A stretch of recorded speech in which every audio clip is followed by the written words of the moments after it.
সন্তানকে খাওয়াই, স্কুলে পাঠাই, মাদ্রাসায় পাঠাই, এমন করে পড়াশোনা করাই। একদিন হঠাৎ করে আব্দুর রহমান যখন স্কুল থেকে বাড়ি আসছে, আসার পথে দেখছে রাস্তায় একটা কমলা লেবুর খোসা পড়ে রয়েছে।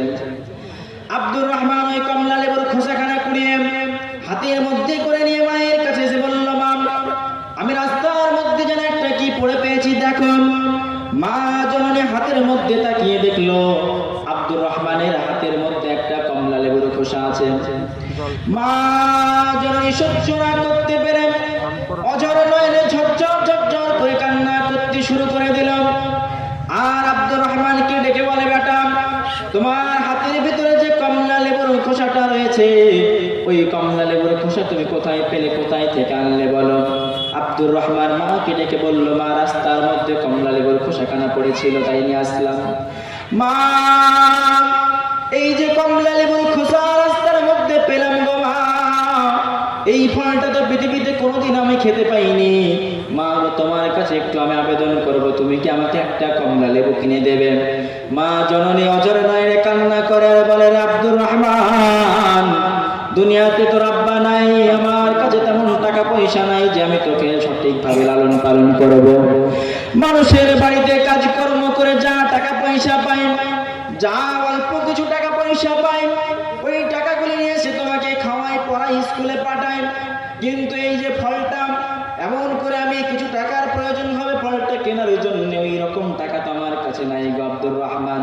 কিন্তু তোমার মাথায় হাত বুলিয়ে আমি আল্লাহর কাছে দোয়া করে দিলাম, আল্লাহ তোমাকে যেন বড় হওয়ার পরে বড় বড় আপনার ভালো ভালো ফল খাওয়ার সুযোগ করে দেয়। এমন করে আব্দুর রহমানের মা দোয়া করে দিল। আপনার কিছুদিন পরে দেখা গেল আব্দুর রহমানের চোখ দিয়ে আপনার কিন্তু পুজ পড়তে শুরু করলাম, চোখের মধ্যে একটা অসুখ দেখা দিলাম। আব্দুর রহমানের মা সন্তান কিনে ডাক্তারের কাছে গেলেন। ডাক্তার বললেন, আপনার সন্তানের চোখখানা নষ্ট হয়ে যাওয়ার সম্ভাবনা আছে, আপনার সন্তান হয়তো 2 চোখে অন্ধ হয়ে যেতে পারে, আর দেখতে পাবে না। কেউ যদি আপনার সন্তানকে 2টি চক্ষু দান করেন, তবেই আপনার সন্তান পৃথিবীতে দেখতে পাবেন, নতুবা আপনার সন্তান আর চোখে দেখতে পাবেন, আপনার সন্তানের চোখ 2টি নষ্ট হয়ে যাবে। মা জননী আর এই কথা সহ্য করতে পারে না। ডাক্তারকে ডেকে বলে, ডাক্তার সাহেব, আপনি আমার চোখ 2টি আমার সন্তানকে দিয়ে দেন। আমি মা দুনিয়ায় যদি না দেখতে পাই কোনো অসুবিধা নাই, কিন্তু আমার সন্তান দুনিয়ায় দেখতে পাবে না, এমনটা আমি আব্দুর রহমানের মা সহ্য করতে পারবো না। এমন করে আপনার চক্ষু 2টি ডোনেট করে দিলেন, চক্ষু 2টি দিয়ে দিলেন। আব্দুর রহমানের চোখকে যখন চোখ লাগিয়ে দেওয়া হলো, আব্দুর রহমানকে নিয়ে তার মা বাড়িতে চলে আসার পরে আব্দুর রহমান আপনার টেবিলে বসে বসে তিনার বই নিয়ে পড়তে শুরু করে দিয়েছে। আব্দুর রহমানের মা কষ্ট করে টাকা পয়সা জোগাড় করে 1 গ্লাস দুধের ব্যবস্থা করে নিয়ে মনে মনে চিন্তা করে, সন্তানের তো অপারেশন হয়েছে, আমার সন্তানের কয়েকদিন আগে অপারেশন হলো, সন্তানকে একটু দুধ খাওয়ানোর দরকার, নতুবা সন্তানের শরীরটা অসুস্থ হয়ে যেতে পারে। 1 গ্লাস দুধ নিয়ে আব্দুর রহমানের ঘরে গিয়ে যখন আব্দুর রহমানের চোখে মুখের সামনে আপনার দুধখানা ধরেছে, আব্দুর রহমান মায়ের চোখের দিকে তাকিয়ে দেখছে মায়ের চোখ দিয়ে যেন পুজ পড়তে শুরু করেছেন। মায়ের চোখ দিয়ে পুজ পড়া দেখে আব্দুর রহমান তার মাকে ডেকে বলে, মা, তোমার চোখ দিয়ে পুজ পড়ছে দেখতে পাওয়া যায়। ও মা জননী, আপনি আপনার চোখ দিয়ে পুজ পড়ার কারণে আজকে যদি আপনি আমার সামনে আসেন, আপনার চোখের দিকে তাকানোর কারণে আমি আব্দুর রহমান, আমার চোখে ওই ভাইরাস আসতে পারে আর আমার চোখ 2টিও নষ্ট হয়ে যেতে পারে। তাই আপনাকে বলবো, আমার মা, আজকে পরে যেন আপনি আমার সামনে আসবেন না। জোরে বলুন না নাউযুবিল্লাহ। যেই সন্তানের জন্য মা চক্ষু দান করে দিল, যেই সন্তানের জন্য মা নিজের চোখ দিয়ে দিতে দ্বিধাবোধ করলো না, ওই সন্তান মা কি ঘর থেকে বিতাড়িত করলো, মা কি ঘর থেকে চলে যেতে বলল। মা জননী আর সহ্য না করতে পেরে ছুটতে ছুটতে আপনার পাশের ঘরে গিয়ে বিছানায় শুয়ে মুখ খারাপ আপনার বালিশের মধ্যে দিয়ে ডুকরে ডুকরে কান্না করে আর আল্লাহকে বলেন, আল্লাহ, আমার সন্তান বুঝতে পারেনি, আমার সন্তান ভুল বুঝে আমাকে এইরকম কথা বলেছে। আল্লাহ, আমি আপনার সন্তান, আল্লাহ, আমি আপনার বান্দী, আপনার কাছে দোয়া করি, আপনি আমার সন্তানের উপরে রাগান্বিত হবেন না, আমার সন্তানকে যেন কোনো বালা মুসিবতে ফেলবেন না। জোরে বলুন না সুবহানাল্লাহ। মায়ের জানটা কত নরম, মা কত সন্তানকে ভালোবাসে গো। আজকে 5 খেলার মুসলমান গভীর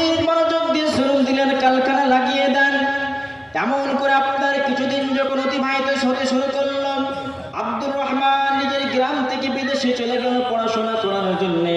পড়াশোনা করতে গিয়ে ওখানে পড়াশোনা করে ভালো চাকরি পেয়ে গেল। একটা সুন্দরী মহিলা দেখে ওই বিদেশে আপনার বিবাহ করে নিল। ওইখানে বিবাহ করে ওইখানে বসবাস করতে শুরু করে দিল। আব্দুর রহমানের মা গ্রামের বাড়িতে থাকে, আর আব্দুর রহমানের মায়ের কোনো খবর নেয় না, মায়ের কোনো খোঁজ নেয় না। মা গ্রামের বাড়িতে একা একা পড়ে থাকে। এমন করে আপনার হঠাৎ করে একদিন আব্দুর রহমানের মায়ের মনে হলো, আমার সন্তান তো কতদিন হলো বিদেশে চলে গিয়েছে, আমার সঙ্গে দেখা সাক্ষাৎ করে না, কোনো কথাবার্তা বলে না, কোনো যোগাযোগ রাখে না, আমার সঙ্গে কোনো রকমের কোনো কানেকশন নেই। কিন্তু আমার জানটা তো মায়ের জান, আমার তো সন্তানকে দেখতে বড় মন চায়। কি করা যায়, কি করা যায় চিন্তা করতে করতে তিনি আপনার কিনা তো ওই শহরের উদ্দেশ্যে রওনা দিলেন। দেওয়ার পরে আপনার নিজের সন্তানের দরজায় গিয়ে ঠক ঠক ঠক ঠক করে যখন ঠোকা দিতে শুরু করেছে, আব্দুর রহমান এসে তার দরজাখানা খুলে দিয়ে দেখে মা জননী চলে এসেছে। মাকে ডেকে বলে, মা আপনি কেন আমার বাড়িতে আসলেন? মা আপনি কেন আমার কাছে এসেছেন, একটু বলুন কিসের জন্য আসলেন? আব্দুর রহমানের মা ডেকে বলে, বেটারে আমার তোমাকে দেখার জন্য মনটা চাইছিল, আমার তোমাকে দেখার জন্য দিলটা বড় পড়ছিল, আমি তোমাকে না দেখি থাকতে পারছিলাম না, ওই কারণে কষ্ট করে ওই আপনার গ্রাম থেকে শহরে আসলাম তোমাকে দেখার জন্য, আর কিছু চাইলাম। আব্দুর রহমান তার মাকে ডেকে বলল, মা তুমি এখানে থাকবে না, তাড়াতাড়ি এখান থেকে চলে যাও, অথবা আমার শ্বশুর বাড়ির মানুষ যদি তোমাকে দেখে নেয় তো আমার আর মান সম্মান থাকবে না। সবাই বলবেন এত বড় একটা বড় ধনির মা এই রকম চোখে দিয়ে পুষ পড়ে, আর তার কিনা তো আপনার শাড়ি পোশাকগুলি নোংরা, আমাকে তখন আমার স্ট্যাটাসটা নোংরা হয়ে যাবে, আমার স্ট্যাটাসটা আপনার দুর্বল হয়ে যাবে।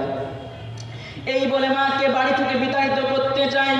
পকেট থেকে কিছু টাকা বের করে মায়ের হাতের মধ্যে দিতে যায়, আর বলে, মা এই টাকাগুলো নিয়ে তুমি বাড়ি চলে যাও, আর জীবনেও কোনোদিন আমার সামনে আসবে না, জীবনেও কোনোদিন আমার সামনে দেখা করতে আসবে না, আমাকে কোনো পরিচয় দেবে না, আমি তোমার সন্তান আব্দুর রহমান, তোমাকে মা বলে পরিচয় দিতে চাই না। জোরে বলুন না নাউযুবিল্লাহ।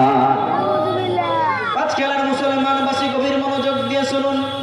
এমন করে আপনার সময় অতি আপনার আব্দুর রহমান তার মাকে বিতাড়িত করতে যায়।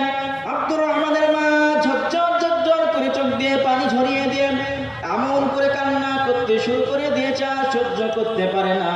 আর আব্দুর রহমানকে ডেকে বলে, সন্তান রে তোমাকে এত কষ্ট করে মানুষ করেছিলাম আজকের দিনটি দেখার জন্য, তুমি টাকা দিয়ে আমাকে বাড়ি থেকে বের করে দিতে চাইবে, আমার জন্য তোমার স্ট্যাটাস নরমাল হয়ে যাবে, আমার জন্য তোমার স্ট্যাটাস লো হয়ে যাবে বলে তুমি আমাকে বাড়ি থেকে বিতাড়িত করে দিতে চাও।